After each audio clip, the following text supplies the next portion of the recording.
Dar la bienvenida a la sesión de la tarde. La mesa que nos convoca ahora es sobre memoria del trabajo portuario, ya se trató tangencialmente en la mañana, se hablaron de algunas cosas, así que yo creo que es una buena instancia para profundizar y retomar también las discusiones que vienen desde la mañana.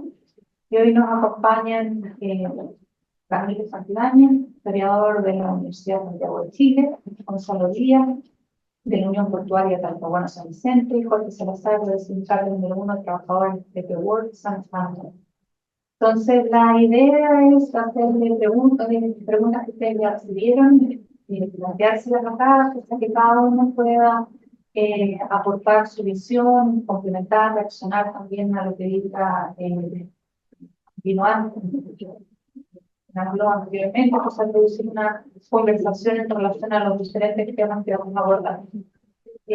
Yo pensaba más o menos avisarle como 7 minutos, como 7, cosas que podamos abordar, ojalá las 3 preguntas que tenemos, y después generar un espacio de conversación abierta para las personas que estamos acá y también quienes están conectados vía Zoom. La primera pregunta entonces sería: ¿cuáles han sido los principales cambios en las formas de trabajo en el puerto durante las últimas décadas, considerando los cambios profesionales de oficio, tecnología y procesos de trabajo, la formación profesional, liceo técnico profesional, hoteles, etc.?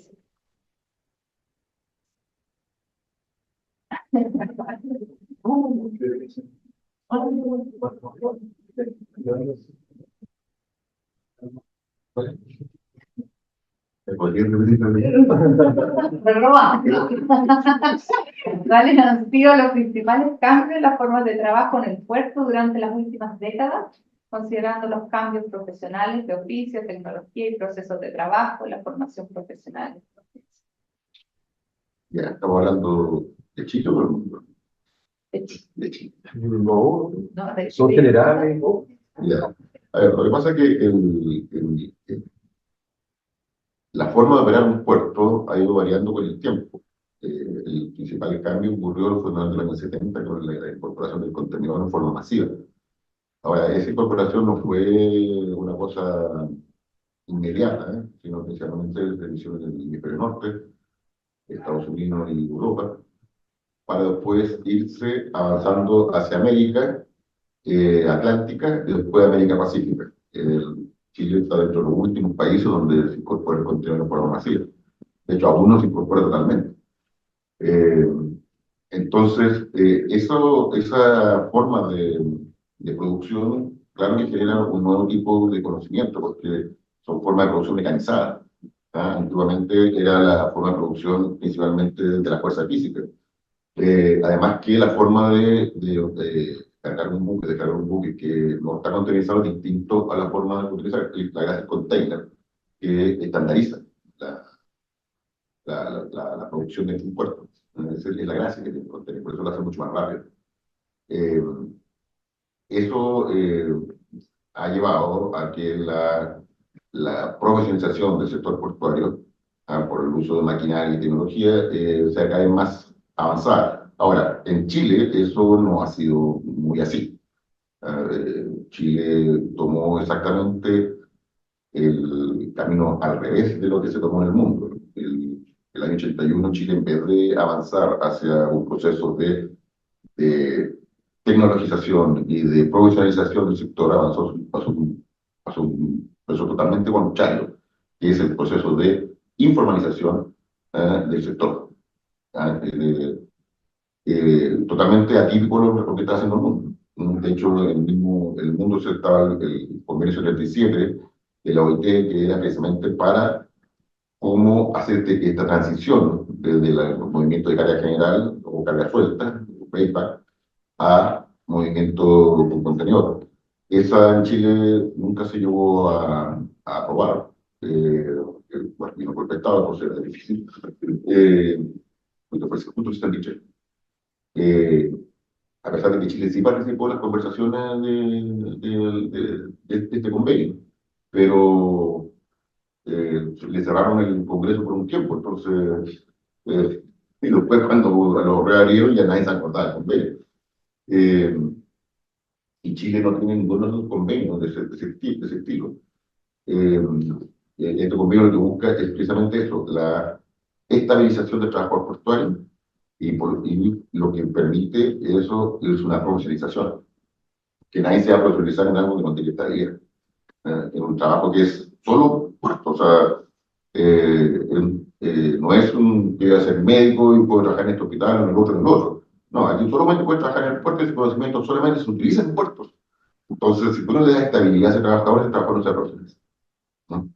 Eh, Como lo que buscan en Chile es exactamente lo contrario, dar una flexibilidad extrema, la estabilización y por lo tanto la profesionalización no están dentro. Las organizaciones, especialmente la Unión Portuaria, ha hecho un esfuerzo grande en buscar el mejorar la profesionalización de los puertos, y previamente que más serán puestos de los empresarios. Eh, no quieren la profesionalización, por favor, nosotros estamos pidiendo en su minuto 200 horas teóricas y otras tantas prácticas para el trabajador tener el curso portuario. En Chile no existe el curso portuario, porque existe un curso de seguridad en las faenas, pero no un curso de cómo trabajar en los puertos. Pues nosotros buscábamos eso, un curso, como se hace en España, en Brasil, en Perú, que salga como un movilizador, ¿no? Como título técnico. Eh, no se nos escuchó, lo que se logró fue aumentar la hora de estudio de esa tarjetita y aumentar las prácticas porque salían sin práctica, ¿no? Esto es lo máximo que hemos conseguido. Quienes se opusieron a la profesionalización fue precisamente la Cámara Marítima, la que los empresarios portuarios, ¿no? Entonces, por eso me preguntaba al principio, ¿del mundo o de Chile? Porque el mundo avanzó hacia la profesionalización, ¿ah?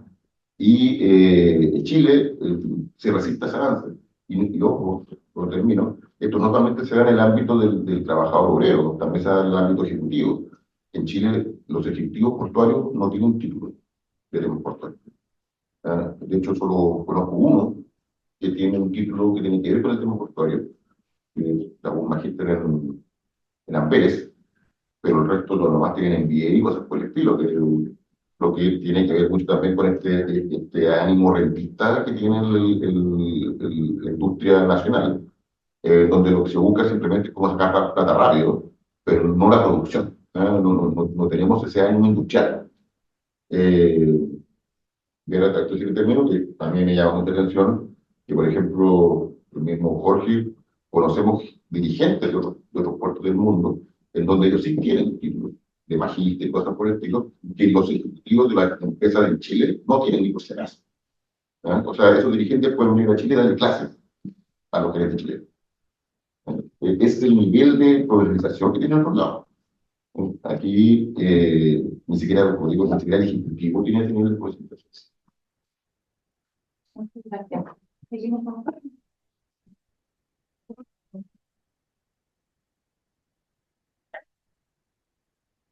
Bueno, hola, muy buenas tardes, agradecido por la instancia. Mi nombre es Jorge Salazar, soy dirigente del sector portuario de San Antonio, de la terminal de Vigor San Antonio. Hoy día un gigante de Haití que está instalado en Chile en el negocio portuario. Dejo eso como un punto para después concluir con aquí. Bueno, lo que acaba de indicar Gonzalo y de lo que pasa con la containerización y el estándar es lo que nos da hoy día uno de los principales cambios que tenemos dentro de las terminales del país. También, como indica Gonzalo, y coincido lo mismo, somos una copia chilenizada, una copia marca ARME de distintos modelos portuarios de países más desarrollados y que llevan durante años el comercio marítimo en su ADN. Yo diría que desde el arrebato de la matrícula portuaria, que otorgaba a los trabajadores portuarios una calidad de profesionales, se fueron preparando durante años con una mínima labor. Desde ahí comenzamos un retroceso. Bien indica Gonzalo también que desde el momento de la dictadura el avance fue mínimo. Hoy día transitamos con leyes de la década de los 80. Ha sido imposible, y por lo mismo que indica Gonzalo, desde el empresariado organizado a través de la CAP, todos los avances que hoy día insumos, estudios tenemos, pero el principal opositor a estos avances es la Cámara Marítima. La Unión Portuaria, la IDC, la Unión Portuaria es nuestra organización madre, La IDC es una organización que también pertenecemos, que es de carácter internacional, que el Consejo Mundial de Investigadores, nos ha dado un poco más de información de cómo están funcionando las cosas afuera y hacer el match con nuestra realidad.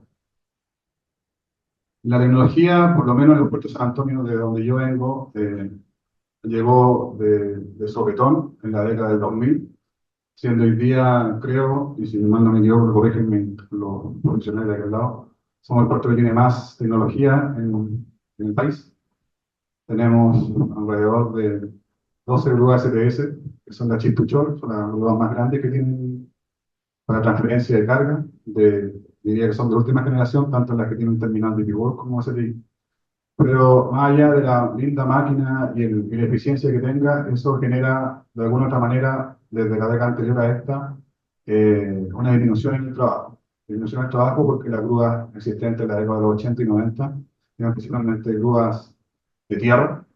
Eso significaba que era un spreader, que es una maniobra que toma el contenedor y lo traslada del muelle al barco, del barco al muelle, que requería por cada enganche de contenedor, o sea, por cada contenedor movilizado, por lo menos 6 operadores, o movilizadores, o activadores, como se le dice en el resto del mundo.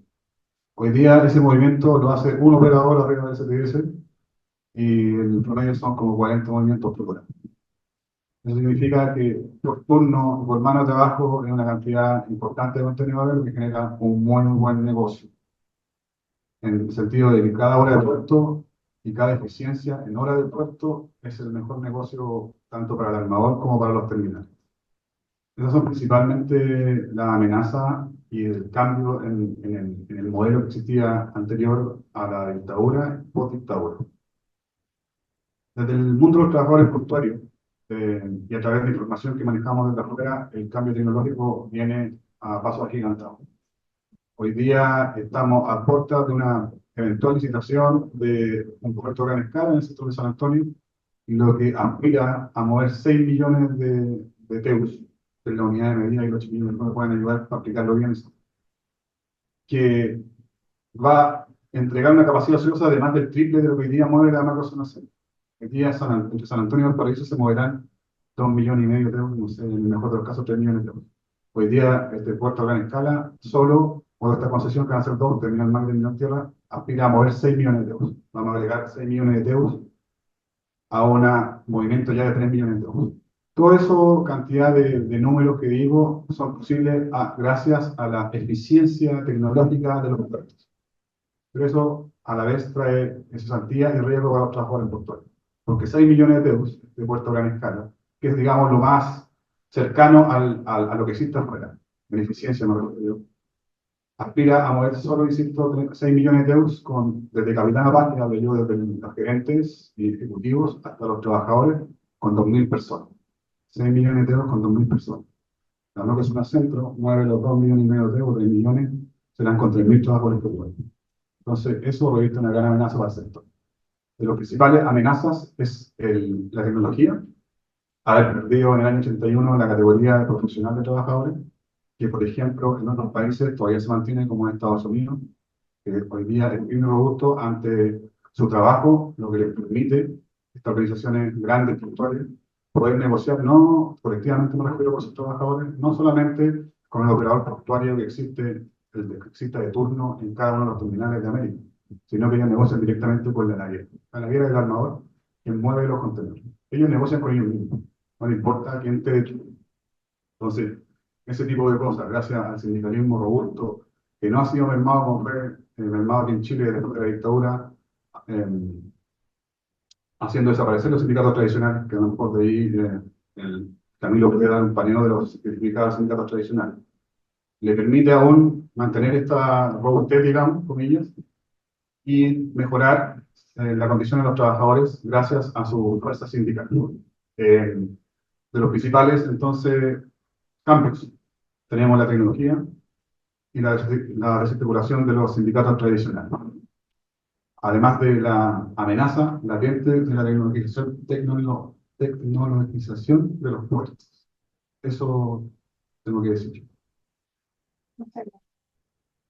Camilo me pidió referirse al final de las tres preguntas como para integrar, ya que otros panelistas tienen la experiencia en primera persona, nosotros creo que va a dar una visión más global al final con las tres preguntas. Entonces pasaríamos a la segunda pregunta.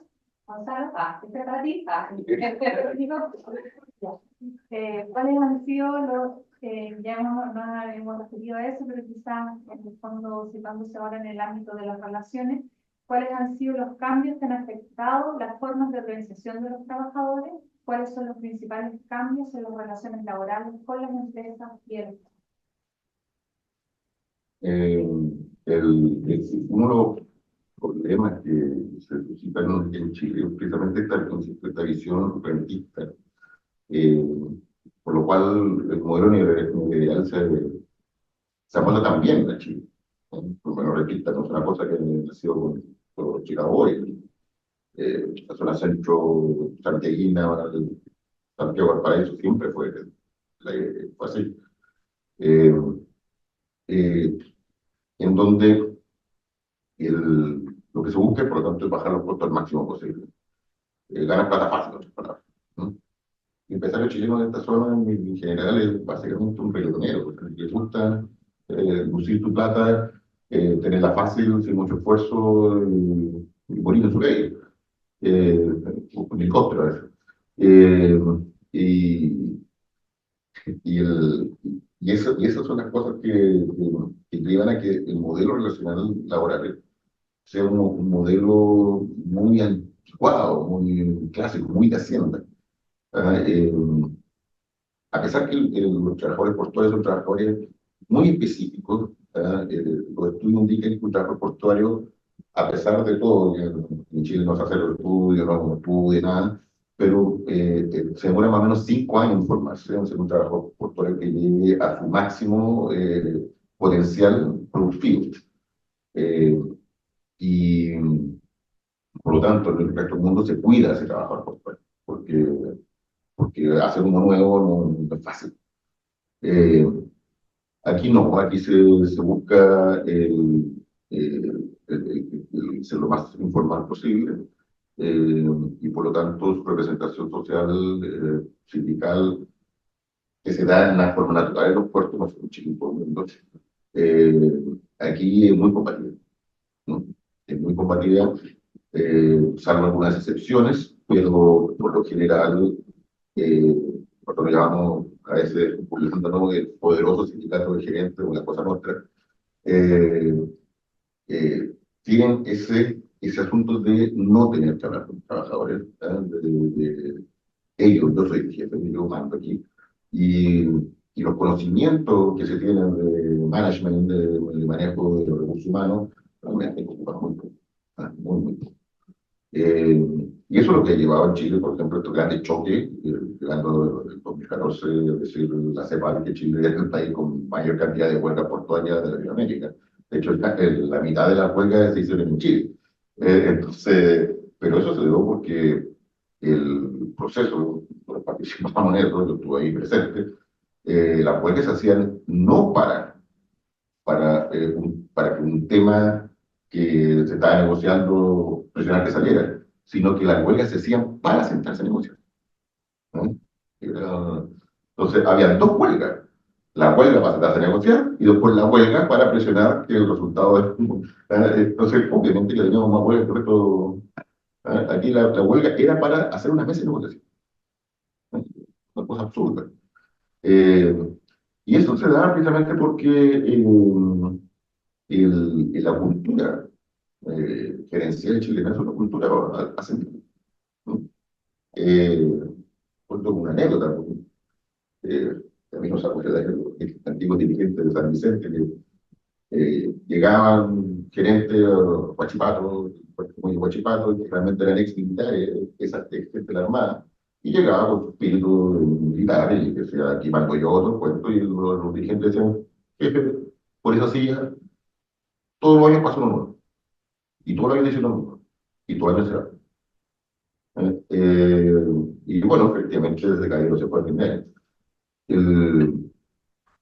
Hasta que llegó un caballero que no era militar y lo que hizo fue llamarlo a conversar. Y él se duró ahí, duró muchos años.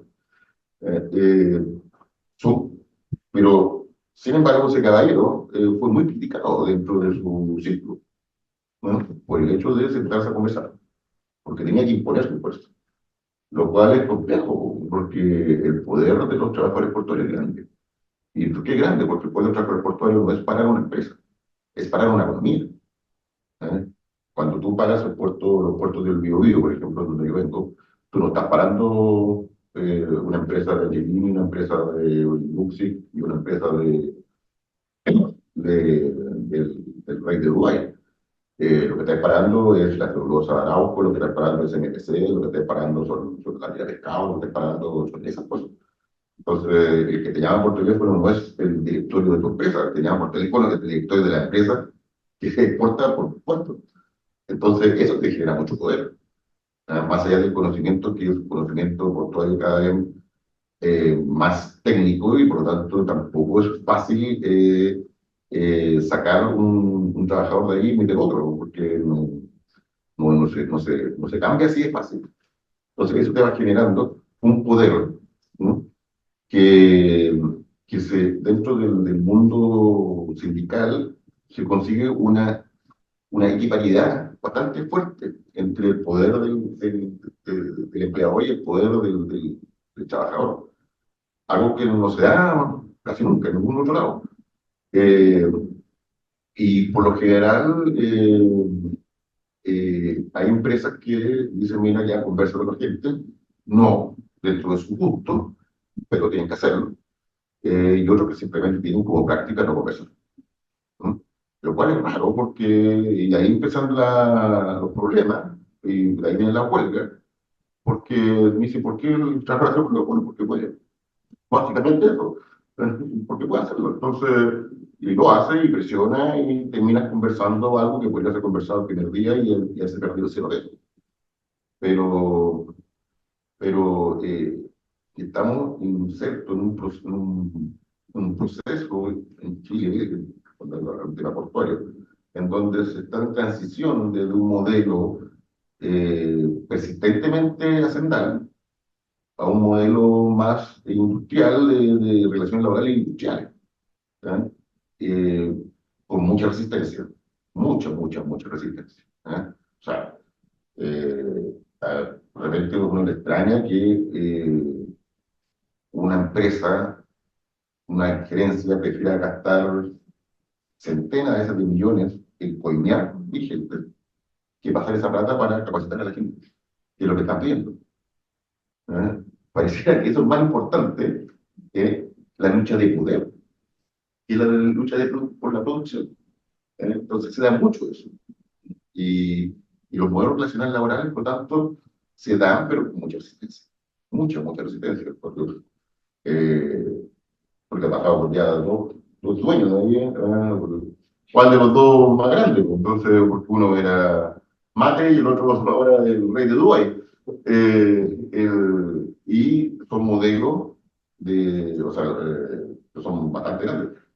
Ahora llegaron los alemanes. Lloyd compró 5 puertos en Chile, con un tiempo el modelo alemán. Y obviamente el mundo gerencial está con miedo porque no son temas que ellos dominen. ¿No? No hay capacidad de dominio de este asunto. Y la cosa no, claro, o sea, el mundo gerencial te ve muy mal si tú te ven hablando con trabajadores.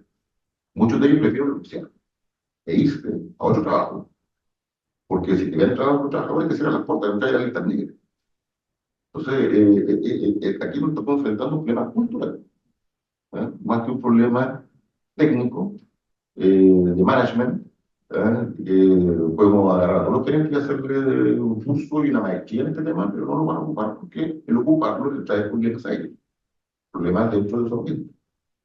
Eh, y por eso seguimos chocando, seguimos chocando. Ahora, con respecto al Estado, el Estado tiene un problema. Yo una cosa le agradezco a este gobierno. Yo llevo por Puerto 18 años, soy un sindicato. Y este es el primer gobierno que le dice, sabe que de Puerto no entendemos nada. ¿Mm? No que no lo entendían, tampoco entendían, pero no lo decían. De hecho, cada vez que cuando conversamos con un ministro de otro gobierno, nos saltaban con los pescadores. Y nos decían, nosotros lo único que sabemos pescado que se come frito nomás, pero aparte de eso nada más. Que claro, queda hacer, pues, pero nada más. Pues, y ahí como que empezaron a entender que los portuarios no eran pescadores, ¿no? Pero sin embargo, ellos decían que sabían, ¿no? Pero no saben. Y eso nos hace tener que los puertos son básicamente una huesera, en donde gente del Estado va ahí, recibe un sueldo, pero no hace prácticamente nada. Y mientras tanto, se va el asunto deteriorando, deteriorando, deteriorando, deteriorando. Bien decía y aquí también un tema de la legalización, el tema del puerto a gran escala. El puerto a gran escala no tiene sentido. ¿Mm? Si uno lee el proyecto del puerto a gran escala, dice que el puerto a gran escala es necesario, entendiendo un crecimiento de la zona central, el crecimiento del comercio internacional de 2,5 anual. Si uno ve la última que sacó la CEPAL, entre el 2019 a la fecha, al 2023, el decrecimiento ha sido 7,1. Porque es un puerto más grande si lo que tiene cae son menos tarros. Tarros, pero ¿qué? Entonces, ¿por qué dicen, oye, fortalece, vamos por agarrar esta plata y andar a arreglar los puertos del sur que están abandonados y tienen la mitad de Chile fuera del ámbito productivo porque no puede sacar sus cargas, tiene que traerse por camión, y la carga más, el medio de transporte más caro. Y ni siquiera por Chile, se acá por Argentina. ¿No? Eh, porque ya el negocio se armó. Los terrenos que están ahí eran terrenos baldíos, valían 1 peso el metro cuadrado, ahora valen 1.000 pesos el metro cuadrado. Y esos papeles sirven para pedir préstamos, cosas por el estilo, y están en garantía por los bancos. Tú dices que no va al puerto de la escala y pues sus papeles van de cero. Y vamos a generar quiebras de banco de forma generalizada. Entonces, ya no se puede volver atrás. Y el puerto de la escala lo más probable es que no se va a construir. Pero no puede decirse. No puede ser que no se va a construir. ¿Y por qué no se construye? Porque geopolíticamente la costa oeste sudamericana ya está decidido cómo va a funcionar. Y va a funcionar con un hub en Chancay, Callao, ¿m? Y con cabotaje hacia los otros países. Aquí está, porque aquí el puerto de la Escalada, un pensamiento del Estado es que va a ser un hub, ¿m? Pero va a tener que arrendarlo. En Chancay lo están construyendo la COSCO. COSCO es la empresa de la estatal china, las más grandes del mundo, y ellos son los dueños. Ellos no tienen que arreglar nada, la cuestión va a funcionar bien. Entonces, lo que nosotros tenemos que estar preocupando es cómo generar una flota que nos permita tener la independencia suficiente como para estar comercializando con China eh, sin depender de otras flotas, ¿ah? De cabotaje. Pero aquí tenemos también que se opone a la ley de cabotaje. ¿Ah? Porque se opone es a la generación de una propia flota. Porque nadie quiere estar con un buque en Chile. ¿Mm? Los buques que teníamos los vendimos. Y no tenemos buques. Entonces, y eso es precisamente por el pensamiento rentista, ¿no? Que se amolda muy bien al modelo neoliberal. ¿No? Y eso lo tienen judíos. ¿No? Y el Estado no participa en nada, partiendo por un lado que no entiende nada de puerto. ¿No? Porque el Estado lo dirige en Santiago, que es la única región que no tiene más. Son muy distintos. Los puertos dirigen desde la única región que no tiene más. Eh, y, el, y los que se encargan de hacer el tema saben de puerto tanto como yo de física cuántica. Entonces, eh, nada, nada. Tú agarras, en serio, tú agarras los informes de desarrollo de un portuario desde el año 2000 a la fecha, y es básicamente lo mismo, se le agrega una página más y una foto más. ¿Mm? Eh, y sin pánico. Y es así. Y sin embargo, lo que ha generado es que estamos tremendamente retrasados, ya inalcanzables, pero inalcanzables para nosotros. ¿No? Ya nos superó y no hay nada que hacer. Lo que tenemos que ver es cómo adaptarnos y el Estado está más preocupado con de Petropluma, po. ¿No? Entonces, y de mantener un negocio de IPG que no es un negocio portuario, sino es un negocio inmobiliario, artificial, que está generando burbujas en San Antonio, que algún día va a reventar y por San Antonio va a tener que pagar los platos rotos. ¿No? Y mientras tanto se inmovilizan 3.000 millones de dólares, que podrían, por eso tú lo agarras para los puertos del sur y te incorporas la mitad del territorio chileno a una red de desarrollo y producción nacional, tiene que estar fuera. Entonces, ahí está el tema neoliberal, ¿no? Y el tema neoliberal es por un tema rentista. ¿Eh? ¿Para qué vamos a tener puertos si podemos vender papeles que no valen nada, pero que los puedo vender? Ese es el negocio que piensa el Estado. Ese es el negocio. ¿Mm? No está pensando en el desarrollo, está pensando en el papel.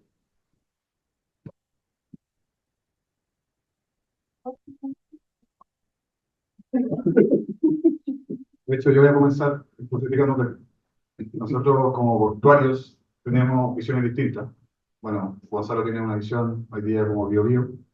Yo represento a la zona centro, soy de San Antonio.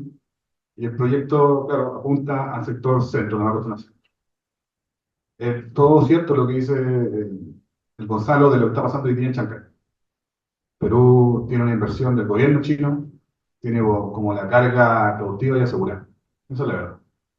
Pero hoy día actores como Hapag-Lloyd, como DP World, vienen a buscar un horizonte distinto. O sea, ellos están aquí y pasaron por todos estos análisis y están buscando algo distinto. A lo que a nosotros nos preocupa, más allá de que pase el megapuerto por la zona centro, es cómo se va a trabajar ese megapuerto.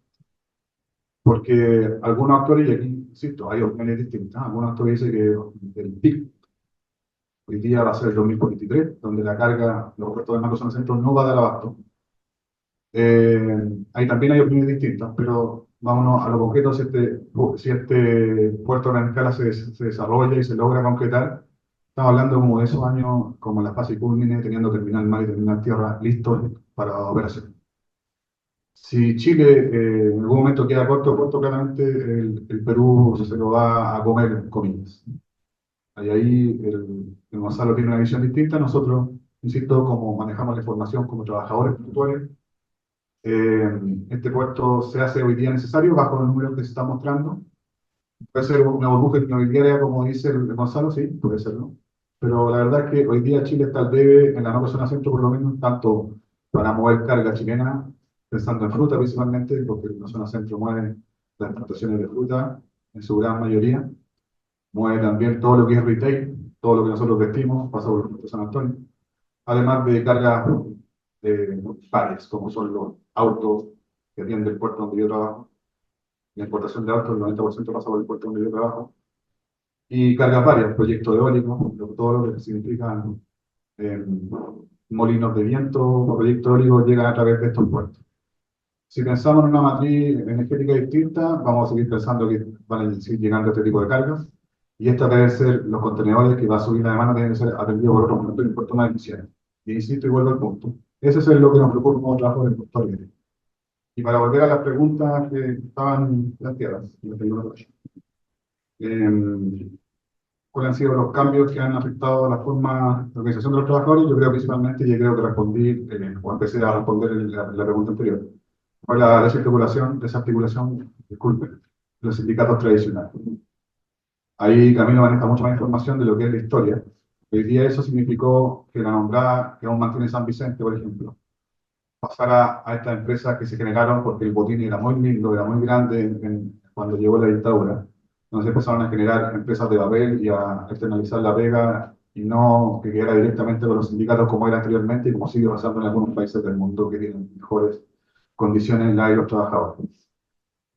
Yo creo que partir por eso es darle justicia a la historia. En ese momento, el punto de retroceso para los trabajadores portuarios y lo que nos tiene hoy día, lo que dato para la causa. Lo que hablaba yo de los sindicatos americanos, tienen una negociación con las empresas armadoras o las empresas navieras, lo que les permite ganar por hora lo que gana un trabajador aquí en Chile. Ellos ganan por hora lo que gana un trabajador por 7,5 horas.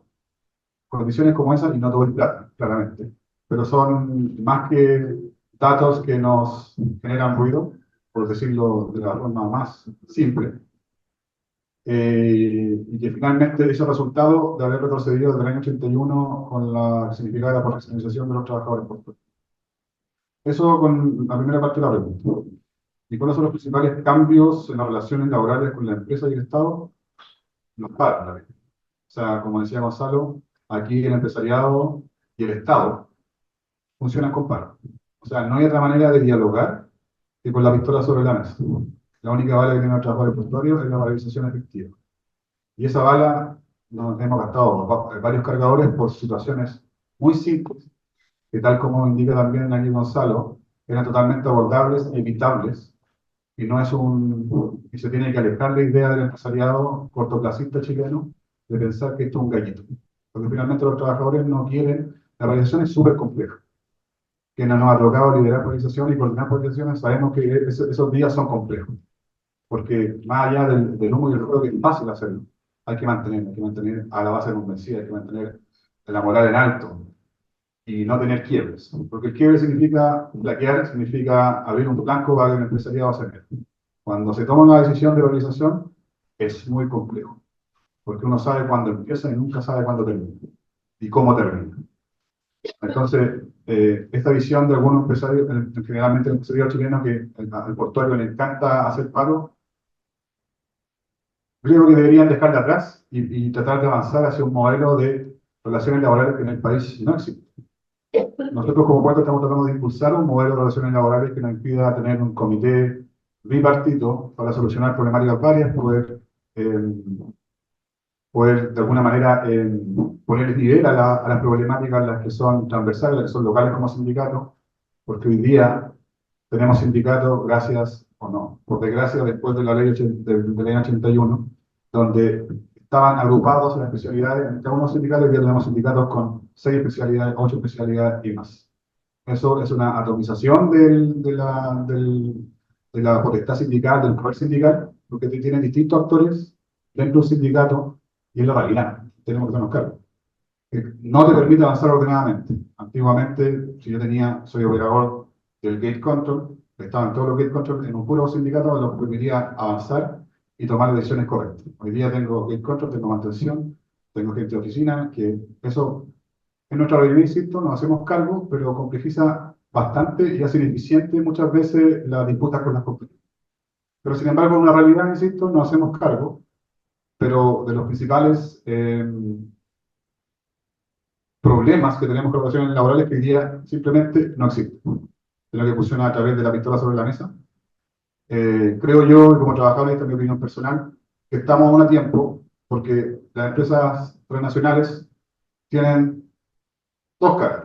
Una, lo que significa la neoliberalización y el modelo mundial de transporte, y la otra son las prácticas que tienen como compañía. Digamos, hablemos de las buenas prácticas. Hoy día, si bien en el país no existe un modelo de relaciones laborales, en otros países existe. Si nosotros trabajamos y avanzamos hacia un modelo de relaciones laborales locales por cada compañía, no vamos a reinventar la rueda, sino que vamos a tomar lo mejor de cada uno de los modelos, aterrizarlo al país y discutirlo en la interna para tener un modelo para solucionar problemáticas varias que existen a diario en cada una de las terminales. Estoy convencido que paralización porque no hay confort en el baño, eso ya no va existiendo. O paralizaciones porque un compañero no supo leer la regulación de sueldo y decía que estaban pagando mal, existieron. Pero ese tipo de cosas pueden ser solucionados en una instancia bipartita, compañía trabajadores, con un comité intersindical, y de no existir acuerdo, con una tercera parte que sea un mediador, será el gobernador del territorio, será la dirección del trabajo, hay que definirlo, pero estamos dispuestos y disponibles los trabajadores para construir un modelo de relaciones laborales que nos permita enfocar la energía y canalizarla hacia los temas realmente importantes nacionales y mundiales. Yo Quería contar una anécdota al respecto, porque lo que propone Jorge es eso, está, bien dice Jorge, no están inventando la rueda, eso sí existe, son más comités de empresas.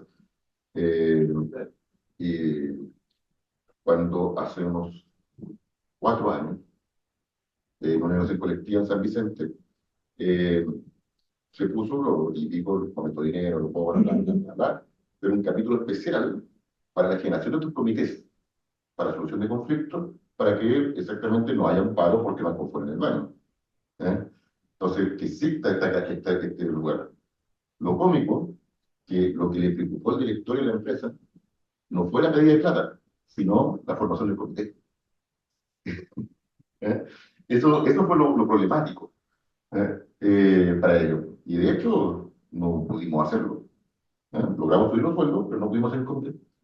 ¿eh? Entonces, insisto que es un tema cultural que es difícil de vencer. Yo creo que, lastimosamente, para el mundo gerencial del Sindicato de Gerentes de Chile, eh, la llegada de los extranjeros hasta acá los va a obligar a dos cosas. O me preparo y me meto en este mundo, o van a tener que llegar gerentes extranjeros. Por lo que nada en los puertos de Latinoamérica, estas empresas terminan teniendo pura gente de Europa. ¿Mm? Porque el latinoamericano no está dispuesto a esto. No está dispuesto a hablar cara a cara con el gobierno. Vamos a avanzar a la tercera pregunta, considerando el movimiento portuario desde del 2018 y el diagnóstico de situación de precariedad de las condiciones laborales que se realizaba entonces, ¿cuáles han sido los principales avances y cuáles son aún los principales desafíos en la regulación laboral, puestos de trabajo, tipos de contratos, entre otros? ¿Cómo se ha habido avance desde el 2018 hasta ahora? No, ya. No, siguiente pregunta. En un segundo. ¿Y cuáles son también los desafíos que algo ya hemos hablado de eso? Considerando el momento portuario del 2018, para mí, por lo menos como dirigente, resulta muy difícil hacer un diagnóstico, porque eso si bien fue una movilización de carácter nacional que nos tuvo como Unión Portuaria movilizado, si no me equivoco, fueron como 7 días completos entre todos los turnos que sumamos en el estallido de la revuelta popular. Es difícil hacer hasta ahí un diagnóstico porque esa movilización tuvo un inicio y un fin. Si bien buscábamos lo que buscaba, yo creo que 3/4 de Chile en ese momento era cambios sustanciales, cambios radicales, que en ese momento no sonaba ni siquiera una nueva constitución, sino más bien era un impulso de rabia a tratar de cambiar el país. Entonces, situarse como un hito la situación de precariedad, en ese momento la Unión Portuaria y nosotros los trabajadores no buscábamos algo para el sector, buscábamos más bien... Ya, muy bien. Ya. Hoy día, el 2018, lo que es Valparaíso, voy a regular todo lo que dije. Bueno, después puedo redondear. Lo que fue Valparaíso y el paro de fin de año que lo tuvo al borde del año nuevo sin fuego artificial. Me voy a meter en una camisa once varas con Valparaíso. Porque hoy día el puerto de Valparaíso, el histórico puerto de movimiento de carga de Chile, no pertenece a la organización de la Unión Portuaria. No se coordina con los puertos nacionales. Hoy día, hace menos de un año, pertenece, y ahí comparto el mismo espacio en la IDC, en la Consejo Mundial de Investigadores, que pertenecemos a algunos sindicatos de la Unión Portuaria. Pero Valparaíso ha estado aislado durante, bueno, por lo menos en San Antonio, donde vengo yo, de siempre. Y aquí voy a decir lo que en San Antonio se dice, no es mi opinión, pero Valparaíso siempre fue un puerto amarillo. Y eso hay que decirlo con todas sus letras. Para el San Antonino así ha sido siempre. San Antonio, ¿por qué se le decía Puerto Rojo? Esa es una anécdota que dicen los viejos portuarios. Hay una tesis de uno de los dirigentes que quedando todavía vivo, que fue Don Rubén Mesa, sí, después la mostré el documental, un saludo a Gran Baluarte. Don Rubén decía que las cargas limpias, las cargas más limpias, se hacían aquí en Valparaíso.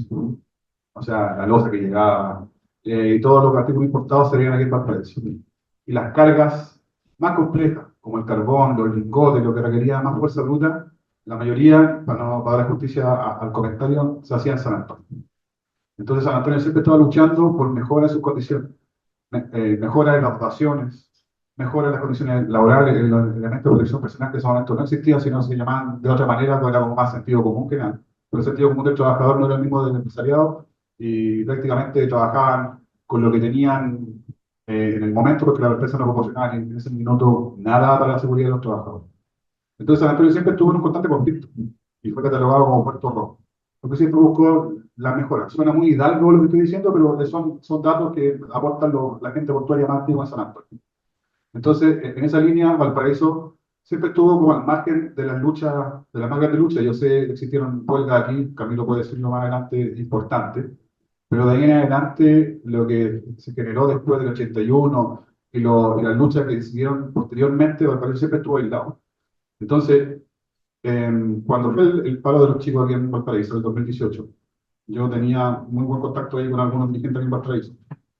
Y estuvimos al tanto en ese minuto de lo que se estaba luchando. Y, y claro, nosotros en ese momento prestamos un apoyo más que nada moral, porque la base San Antonina de los trabajadores portuarios nos impedía venir a prestar apoyo a la gente del país si jamás se habían movilizado con nosotros. Y cada vez que San Antonio se moviliza, para que sepan ustedes, San Antonio está en paro, las naves, que son el principal suministro y lo que mueve el trabajo portuario, se desvían al país porque los países no están en paro. Aunque la demanda sea muy justa, en ese momento no están en paro. Tengo que diferenciar si el Terminal 2, lo que entiende, el Terminal 2 que está casi a cargo de los activadores del paraíso, estuvieron siempre disponibles para movilizarse. Pero el puerto principal, la que mueve la transferencia de carga, es lo que tiene los mejores números.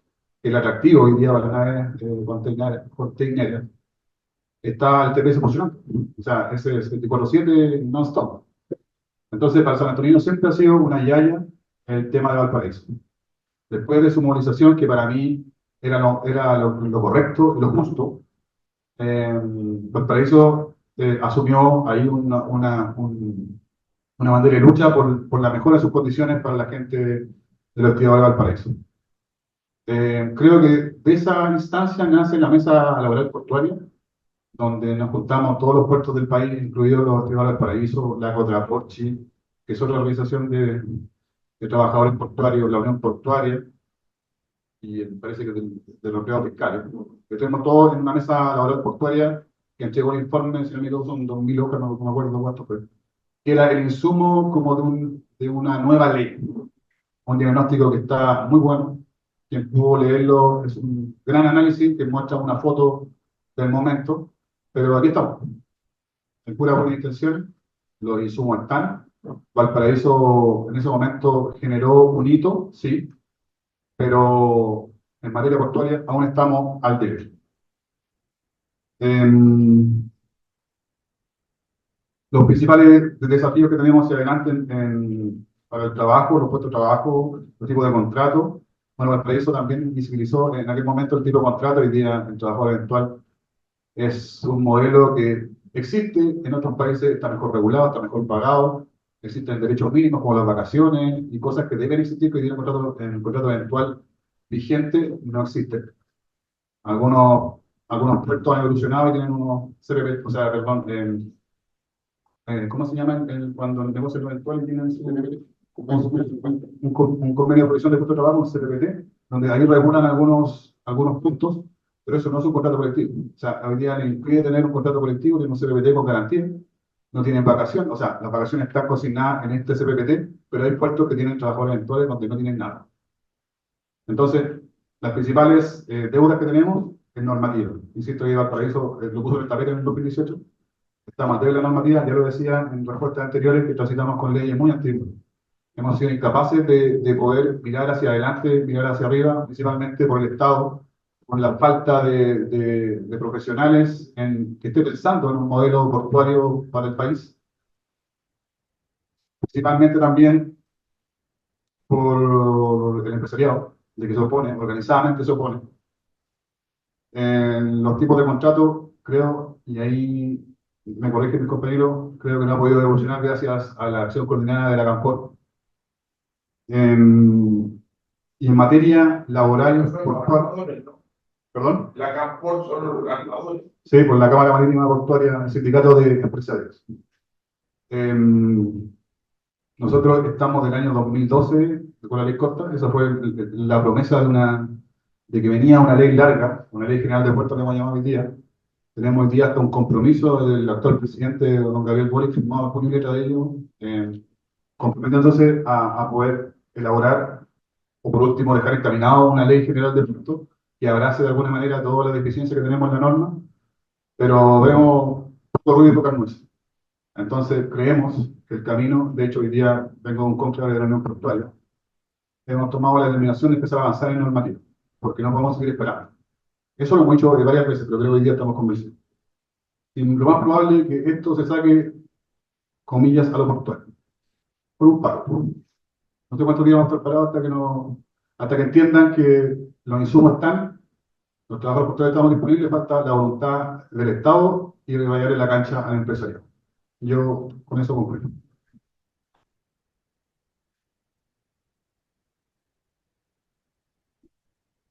Eh, Alguien dijo que la cueca representa muy bien el pensamiento y la forma de, como actúa el chileno. Parte de un lugar, da la vuelta, zapatea, salta y termina en el mismo lugar que empezó. Eh, 2018 eso, 2019 lo mismo. Eh, y, y efectivamente el 2018 fue un paro largo, muy mediático. Eh, bueno, porque sepa, porque puede tener a la gente de Valparaíso, pero Valparaíso ya no es el puerto principal, el puerto principal es San Antonio. Entonces tienen que cambiar la canción. Déjenme hablar por transferencia de carga, ¿vale? Se sientan los... Pero lo que cumple Valparaíso en Santiago retumba, porque Valparaíso es el puerto de Santiago, ¿no? Como la extensión de Santiago hacia el mar, aunque está más cerca de San Antonio, pero así ha sido históricamente. Eh, y claro, ese paro que no existía, que Valparaíso no se movía efectivamente desde los años 80, eh, eh, fueron muchas horas. Fue muy fuerte el mundo empresarial porque el modelo que tenía el caballero, la familia Conapen acá, era un modelo que ellos vendían muy bien como que podían controlar esto, pero la paciencia tiene límites. ¿No? Y la familia Fonapen, Wolf Fonapen primero, fue el hijo Richard, eh, son fuertes defensores del modelo de la flexibilidad extrema del transporte portuario. ¿No?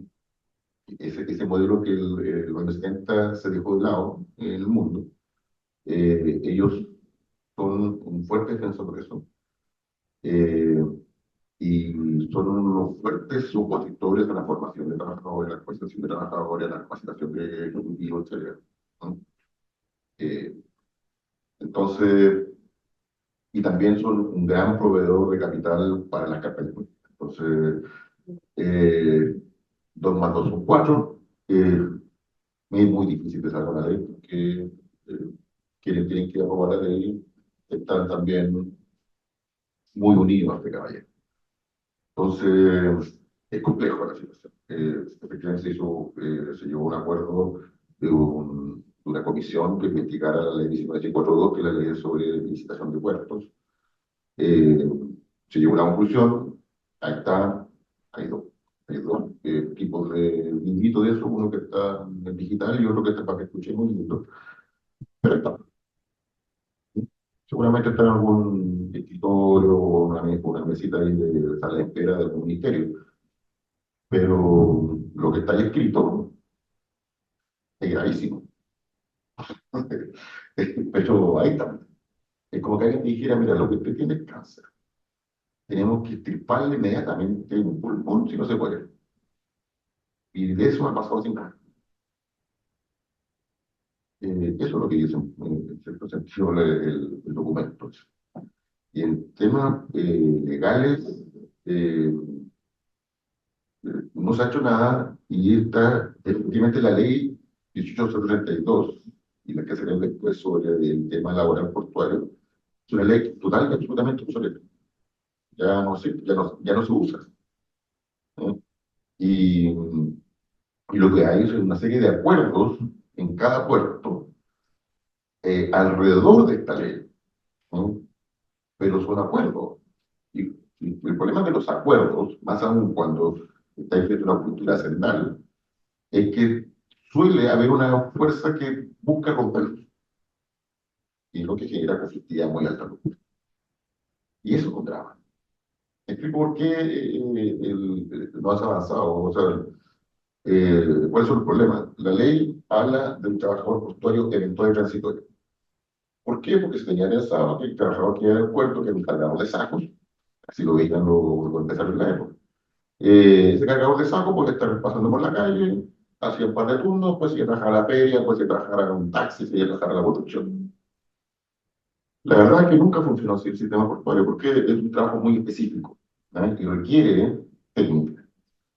Antiguamente se pasaba de padre a hijo, familia a familia, y con esto se desarma y, bueno, los primeros años de esa ley fue una cantidad de accidentes, pero que era, los puertos parecían Vietnam.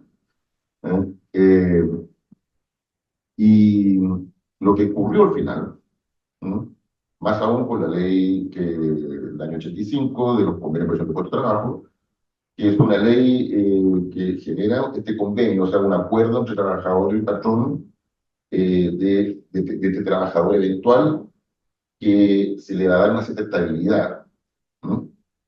Eh, claro, la estabilidad se le da, que uno piensa, puta, que amable los traídos de la Junta de Gobierno. No, porque también se tenía mucho miedo que entraran gente a los puertos a hacer actos terroristas, ¿no? Entonces era bueno tener un listado de quién iba a entrar comúnmente a los puertos. ¿Eh? Esa fue la verdad, pero bueno, a veces por razones equivocadas hacen cosas buenas. Eh, entonces, ¿qué queda año 2023? Un grupo de trabajadores, 31% aproximadamente, que tiene trabajo, contrato de trabajo permanente, indefinido, bajo una ley general, no una ley de puerto, una ley general. Un grupo de trabajadores que eh, son alrededor del 10% o menos, bajando fuertemente, que son los trabajadores que sí está la ley el Código del Trabajo va del 133 al 142, que son los trabajadores portuarios eventuales transitorios. Esos que van y vienen y después desaparecen un mes, vuelven de nuevo, etcétera. ¿Ah? Que depende de la zona, nosotros en el sur le llamamos pinchero, en el norte le llamamos coyotero y cosas así.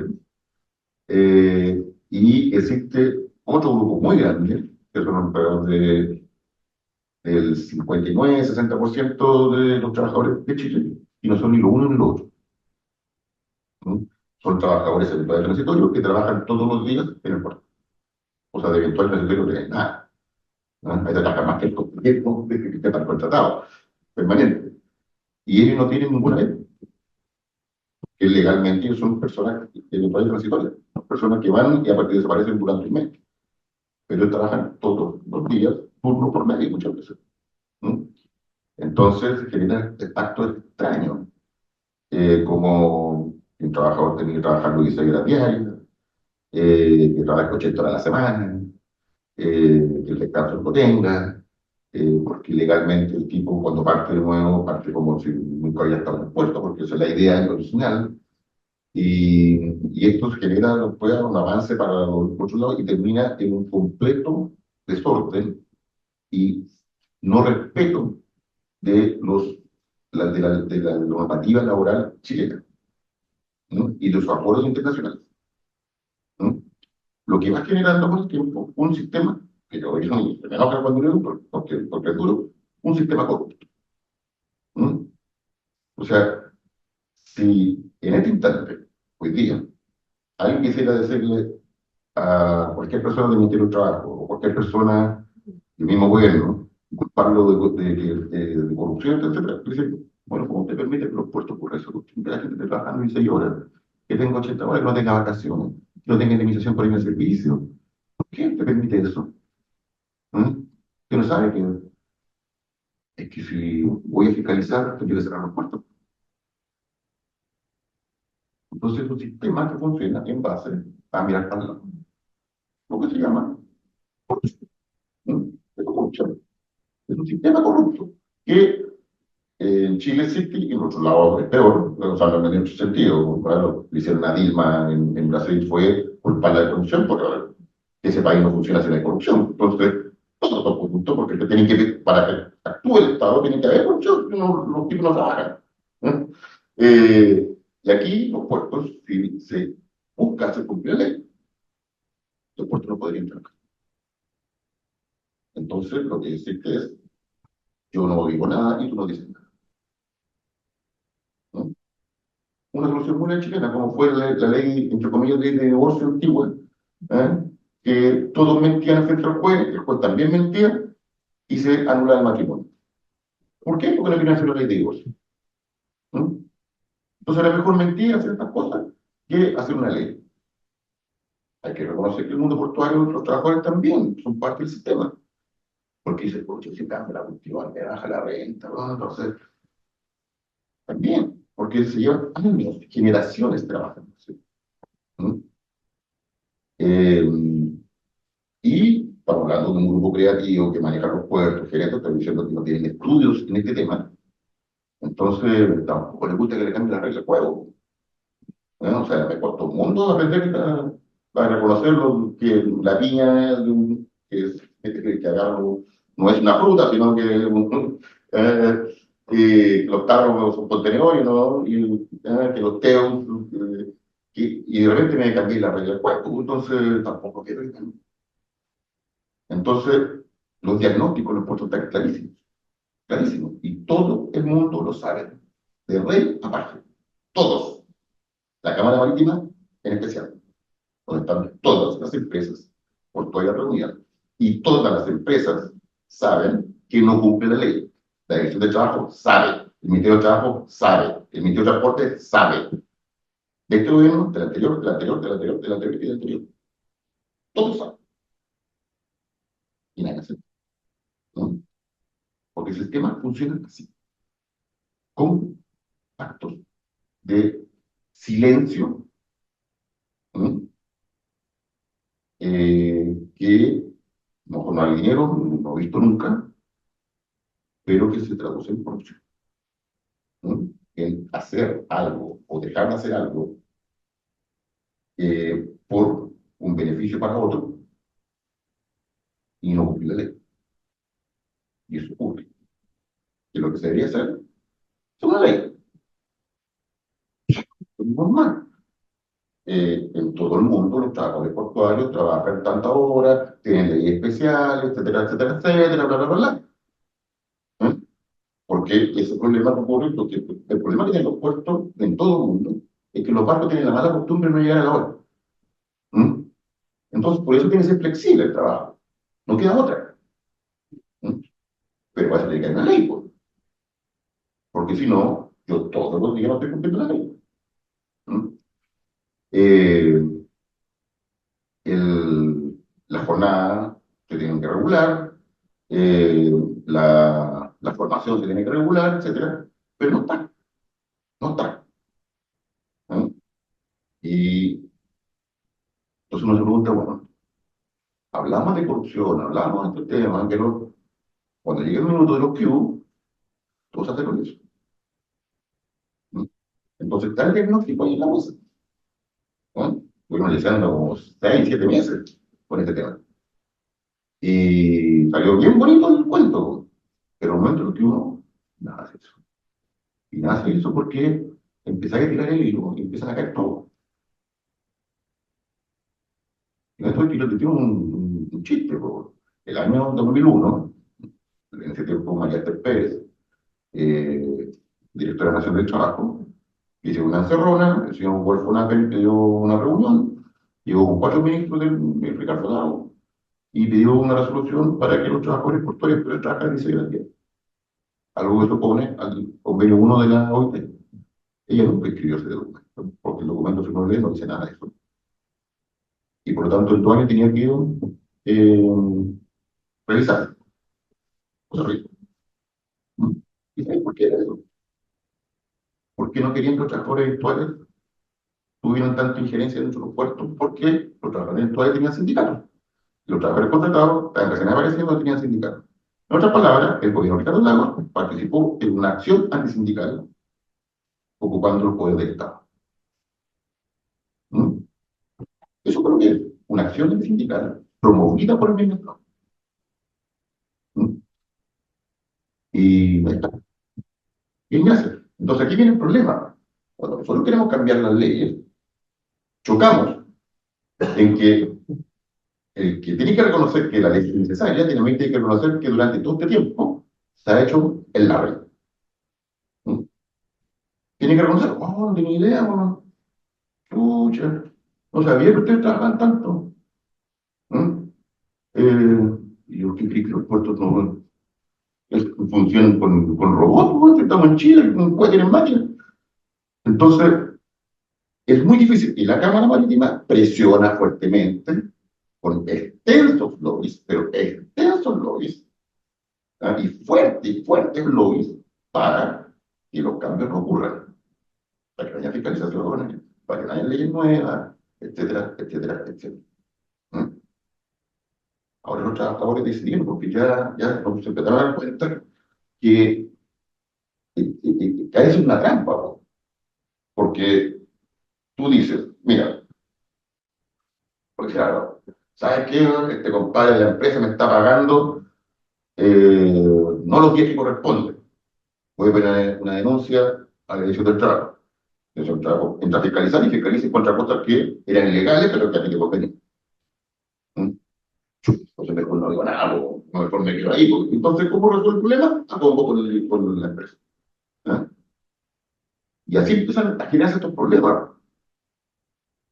Entonces, imitando el resto del mundo, un acto civilizatorio para determinar nuestros conflictos constantes, que es tener una ley que entienda todo esto y las especificidades del trabajo. Si lo tienen los futbolistas, o si los futbolistas eh, no tienen una ley especial, no se podrían jugar los domingos, si hubiera una ley general.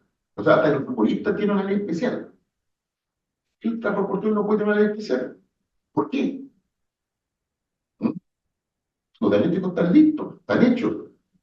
La OIT entregó un diagnóstico, ahí está. La OCDE entregó un diagnóstico, ahí está. ¿Cuántos avanzaron en ese diagnóstico que dio la OCDE?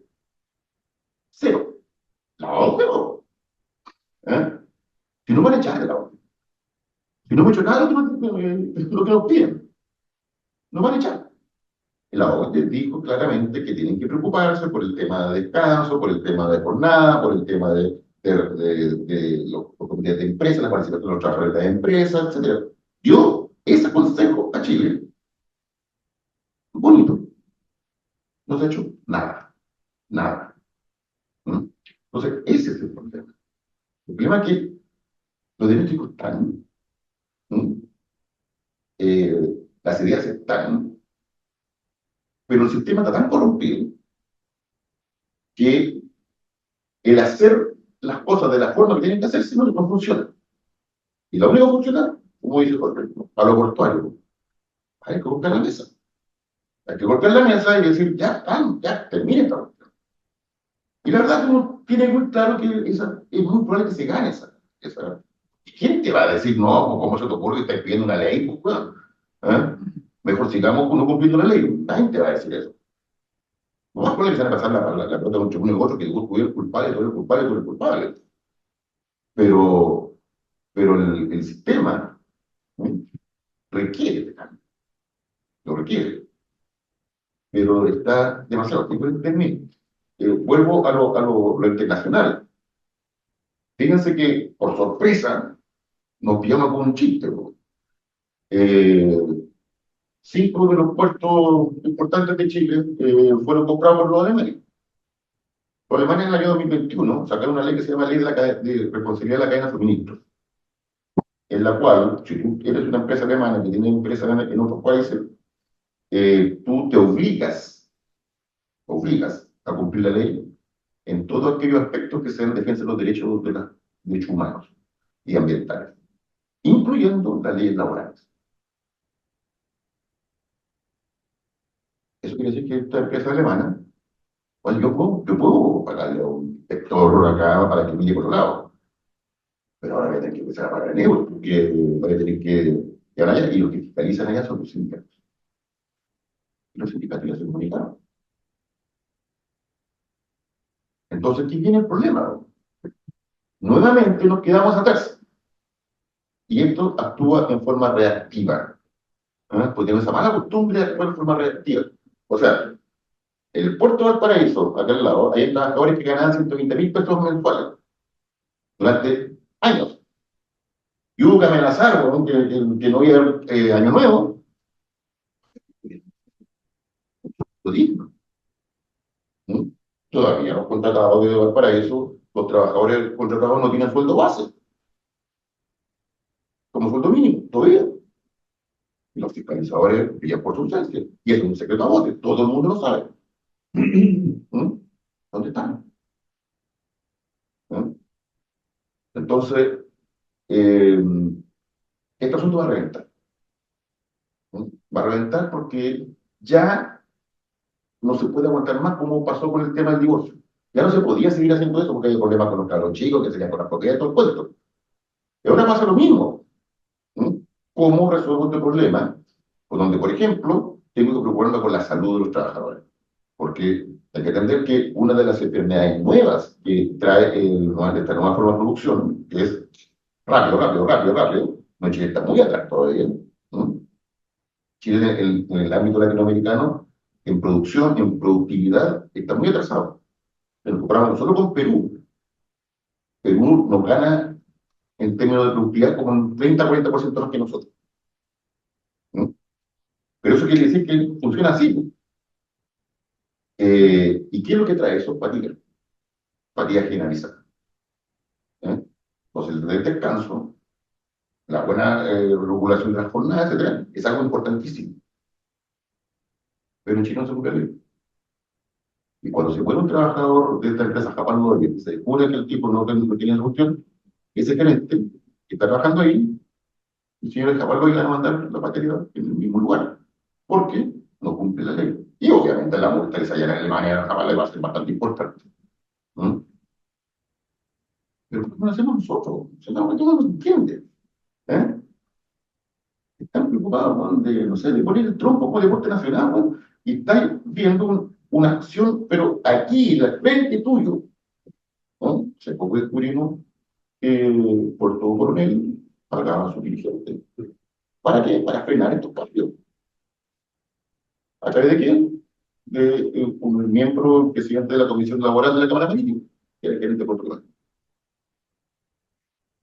Porque era la ley. Y funciona. Y por término, un gerente me dijo, no, Gonzalo, lo que pasa es que no creo que funcione, porque yo dije, puta, anda a explicarle a los europeos que ellos están equivocados. ¿Eh? Ellos llevan esto haciendo los 20 años, están súper equivocados y querían volver a ser como Chile, no tiene todos los puertos ganando menos 10 millones de dólares. Y ellos ganando 40, 50 millones de dólares. ¿Eh? Anda a explicarle eso. Es como Fernández a mi equipito, que vaya a Manchester United, explicarle cómo se juega fútbol. Obviamente lo van a mandar a la testa. ¿Eh? Así de confiados son acá.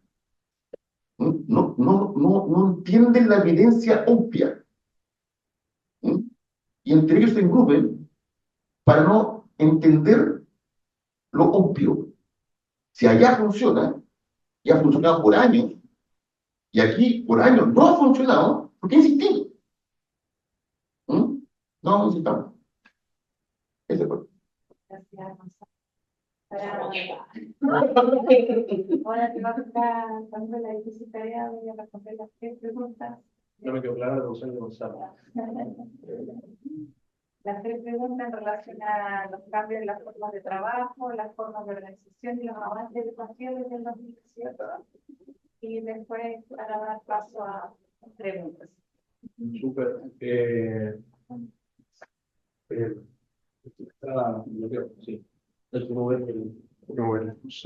Yo parto pidiendo disculpas por haber quebrado la dinámica en la que fue pensada la mesa, pero lo hice precisamente pensando, y creo que las expresiones de los compañeros aquí me dan la razón, que lo que tenían que decir tanto Jorge como Gonzalo era mucho más interesante que lo que yo podía aportar en términos como de la experiencia y de la memoria propiamente tal del trabajo portuario en estas últimas décadas, ¿no? Y de los cambios en función de los cuales están estructuradas las preguntas de la mesa.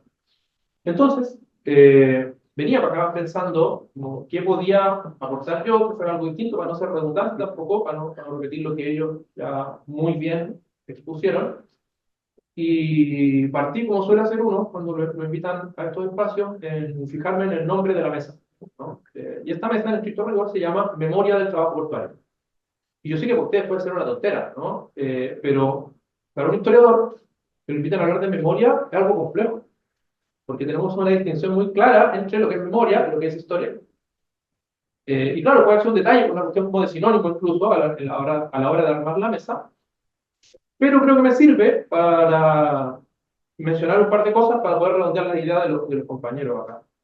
La distinción, no voy a dar la data con la distinción, ¿no? Pero sí decir que la distinción entre memoria e historia es que la memoria sirve básica y principalmente para reforzar la identidad, ¿no? Y la historia tiene el rol casi contrario.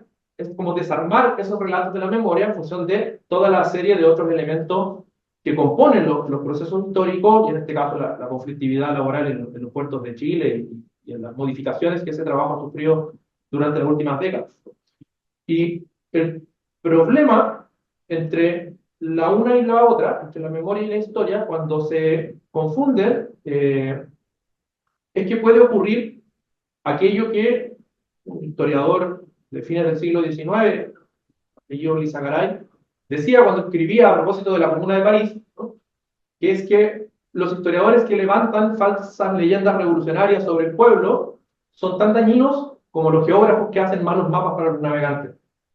Entonces, a veces, escribir historia reforzando esa memoria que está creada para reforzar la identidad de un grupo puede ser algo peligroso porque, entre otras cosas, omite aquello que la memoria prefiere no recordar, ¿no? Como lo malo, lo triste, los errores, las equivocaciones, las traiciones, etcétera, etcétera, y que son parte que compone, por cierto, como lo que estamos conversando hoy día.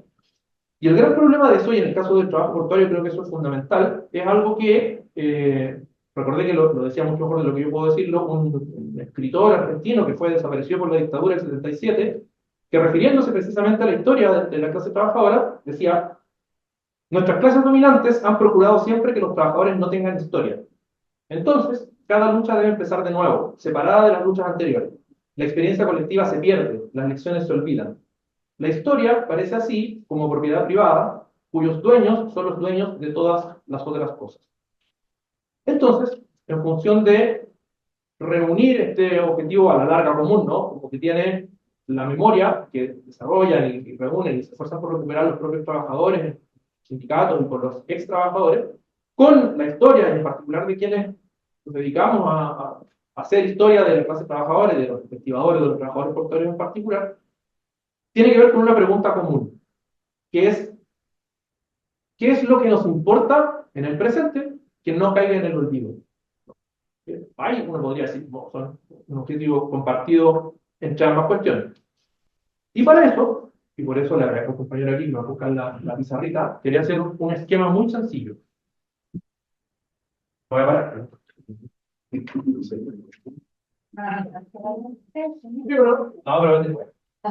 Si uno dijera, ok, no estamos como en el presente y por ende estamos hablando de memoria, y uno tratara de decir, bueno, hasta dónde en años, ¿no? En décadas, como llega esta memoria, haciendo, incluso siendo medio exagerado, uno podría decir como, ok, puede que uno se encuentre con trabajadores vivos, digo, ¿no? Que tengan por él de memoria, que hayan entrado a trabajar al puerto en la década de los 80.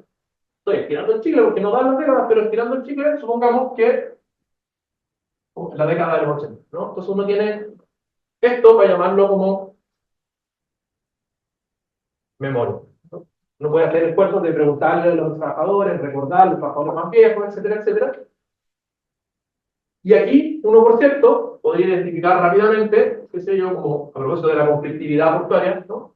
Sí, voy a decir, ¿no? El paro del 85, por cierto, los paros del 99-2000, por cierto, los paros del 2012 al 2015 y la última pregunta, ¿no? El paro del 2018. Uno diría, ok, hay memoria o de estos conflictos, ¿no? Los trabajadores recuerdan, algunos participaron, otros no, pero esto ya se empieza a enredar también, entre otras cosas, porque es muy distinta, y ahí, bueno, a partir de las intervenciones de los compañeros ya se veía, ¿no? Como que hay no solo distintas apreciaciones, sino también es muy distinta la memoria de un compañero que estaba en el puerto de San Antonio, en la Huelga del Paraíso, que la de un trabajador que estaba aquí, ¿no? Que la de un trabajador que estaba en Talcahuano, que la de un trabajador que estaba, no sé, en Arica, etcétera, etcétera. Y por ende eso dificulta hablar como de una memoria, no tendría que hablar de muchas memorias, incluso no podría decir hay tantas memorias por mejor. Es complejo y es algo que la historia busca resolver, ¿no?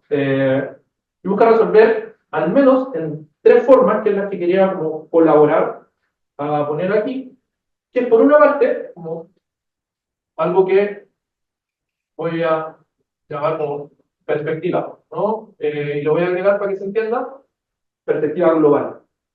Es muy relevante y no cabe en la memoria, por razones obvias, comprender qué estaba pasando históricamente en estas décadas. Que esto ya lo usaban tanto Jorge como Gonzalo. Lo que pasa en el mundo es literalmente lo contrario de lo que pasa.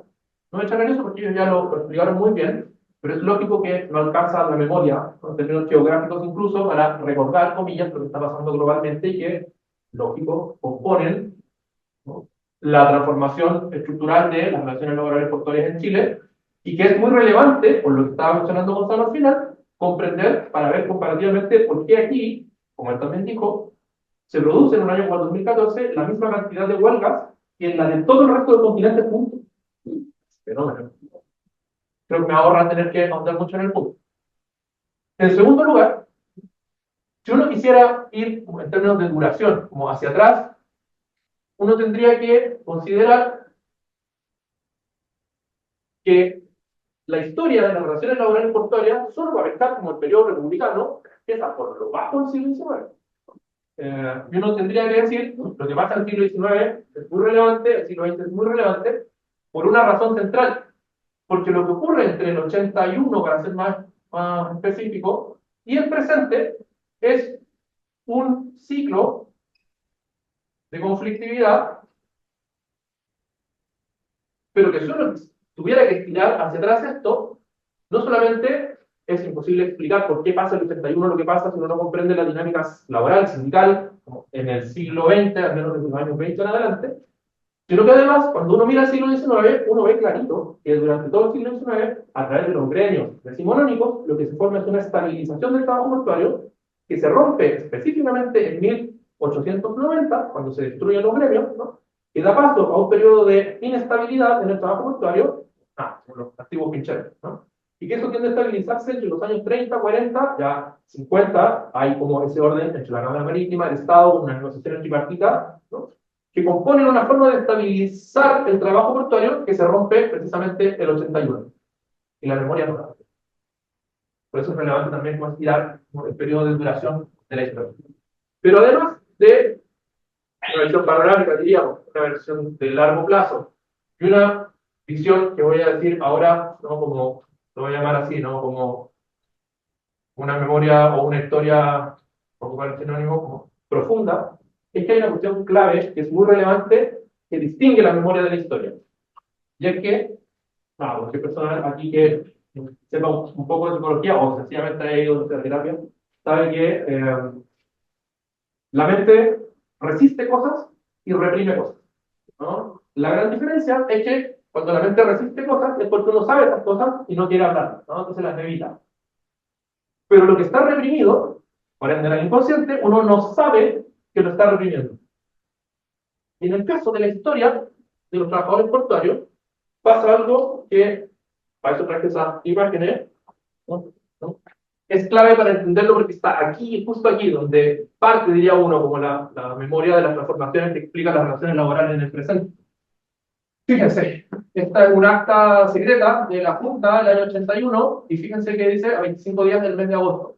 Es decir, literalmente un mes antes de que se transformaran totalmente las relaciones laborales portuarias en el país, conformando las hasta hoy, ¿no? Traje este documento para mostrarles tres fragmentos cortitos. Es. Ministro del Trabajo, de Pinochet, dice: hay una realidad ineludible. Refiriéndose a los portuarios, dice: es un gremio tremendamente fuerte. Creo que su fortaleza ha sido inflada con respecto a lo que es realmente. Pero de todas maneras, sabemos que es un gremio de una fuerza superior al resto de los que nos ha tocado tratar hasta el momento. Leemos el siguiente. Ahí está. Entonces, el ministro ya no del Trabajo, sino del Transporte, le responde: ¿me permiten, Dios? Hay algo que es importante destacar. Son 3.000 matriculados contra 17.000 pincheros y suplentes. Los matriculados bajan en el privilegio que tienen hoy y los otros adquieren su estatus normal. De manera que es lógico pensar que los puertos se van a normalizar por los suplentes y pincheros, que están en la mejor posición para optar a estos trabajos. Y la última, termina de cerrar este razonamiento, sí, gracias. Y dice, bueno, cuando se están preparando como a romper las matrículas, ¿no? Pero el transcurso de la negociación, contesta acá el ministro de Trabajo, la idea es que se vaya prosperando, no se entiende la restricción, pero dice, ¿por qué? Porque habremos ganado una primera partida, ¿no? El primer mes, que es lo más importante. Y aquí está la clave. Estimamos que tendremos 10.000 trabajadores más con plenos derechos dentro de los puertos, refiriéndose a los ficheros. Si esto se revirtiera a foja cero, es decir, si los sindicatos portuarios, los trabajadores matriculados, hicieran que se un paro, tratando de revertir esta política de la dictadura, para volver a recuperar esos privilegios a los 2.000 y tantos, obviamente los ficheros no lo van a aceptar. Y van a ser 3 privilegiados nuevos contra uno que desea expulsarlo. ¿Cuál es el punto de sacar estos documentos? No solamente que la dictadura estaba clarísima, como de la gran debilidad de los trabajadores portuarios, que se considerarlo un gremio poderoso, sino que fíjense cómo la debilidad está en la propia formación sindical de los trabajadores portuarios, en el trato que los contratados tenían respecto de los pincheros. Y cómo la forma de quebrar esa fortaleza sindical estaba en uno. Es decir, como bueno, y ni siquiera subiendo las condiciones laborales de los pincheros a las que tenían los contratados, los matriculados, ¿no? Sino solo quitándole los privilegios a los agentes sindicales, dejándolos a todos igual. En parte de memoria no la alcancé a meter en el PPT como rápido, pero en la que los pincheros dicen, ¿no? Como nos da lo mismo como ganar incluso menos, pero que seamos todos iguales, ¿no? Como basta del abuso de los trabajadores como del sindicato respecto de nosotros los pincheros, etcétera, etcétera. ¿Por qué mostré estas dos fuentes? Por lo siguiente, quedan solo dos más. Una solo referencia, que es esta, que es una entrevista ya en octubre a Martín Busto, presidente de la Comach y de la FEMAT, en el que en el imagen siguiente se ve, aquí ya han perdido las matrículas, ¿no? Y fíjense el tono, no los voy a leer, pero fíjense el tono de las preguntas. La primera, ya. Después de haber defendido tanto al gobierno, a la dictadura, ¿no? De haber defendido tanto a la dictadura, ¿siente usted que le dieron el pago de Chile? En la otra hoja de la imagen. ¿No estuvo usted con el gobierno de Allende? Y ahora es uno de los regalos del general Pinochet. Todas estas preguntas son preguntas incomodísimas para la memoria de no solo como los trabajadores, sino incluso del esfuerzo que es necesario hacer para comprender por qué o cómo en otros, a propósito, ¿no? Como en otros ciclos de conflictividad fue posible que se quebrara la estabilidad que los sindicatos habían logrado, y en este caso en particular, que es algo precisamente incómodo de recordar, que esa debilidad está en la forma misma como los sindicatos habían administrado con ese poder, esa fuerza, ¿no? Que es algo que la dictadura obvió de forma muy sencilla y fue capaz de quebrar algo que ellos mismos reconocían como el sindicato más fuerte con el que habían tenido que lidiar. ¿Cuál es el punto de esto? Y ahora con esto termino y cierro. Que yo aquí en la pizarrita rayé en lo relativo a la memoria como del trabajo portuario en las últimas décadas. Ciertamente los trabajadores podían recuerdan, obvio, las huelgas del 2018, las huelgas del 2012 al 2015, las huelgas incluso puede que haya trabajadores que hayan estado en las huelgas del 99-2000, quizás queda alguien como de las huelgas del 85, ¿no? Pero esa memoria, como de, por llamarlo de alguna forma, como esa memoria como de las guerras laborales portuarias, debería, en mi opinión, en resguardo de la defensa de los derechos de los trabajadores, pasar de ser una memoria como de las guerras a una memoria de guerra. Es distinto. Cuando uno tiene memoria de guerra, sabe que tiene que estar no solo preparado para el conflicto, sino también saber cómo ese conflicto ha operado, ya no solo en estas últimas décadas, sino en los 2 siglos que componen como esa formación del conflicto. Porque, y aquí los compañeros también lo decían, yo solo lo estoy repitiendo, esa memoria de guerra es clarísima en el empresariado, y por cierto que es clarísima en el Estado, a la hora de saber cómo y cuándo lidiar con quién. Y paradójicamente tengo la impresión que, si bien hay retóricamente mucho más, uno podría verlo mucho más, ¿no? Como en estos 3 espacios, como empresariado, Estado, sindicatos, mucho más retóricamente en el caso del espacio sindical, como un lenguaje como de conflictividad, debido a que han sido orillados a eso. La comprensión de esa conflictividad necesariamente insisto, como requiere tomar como esa larga experiencia de conflictividad, porque lo que ha ocurrido en estas últimas, ya a esta altura, 4 décadas, no es sino la última fase de esa conflictividad, ¿no? Ha pasado antes, se ha formado precisamente por lo que ha pasado antes, y por ende las soluciones, y creo que aquí están muy bien orientados también en eso, debiese considerar también estos aspectos. Eso.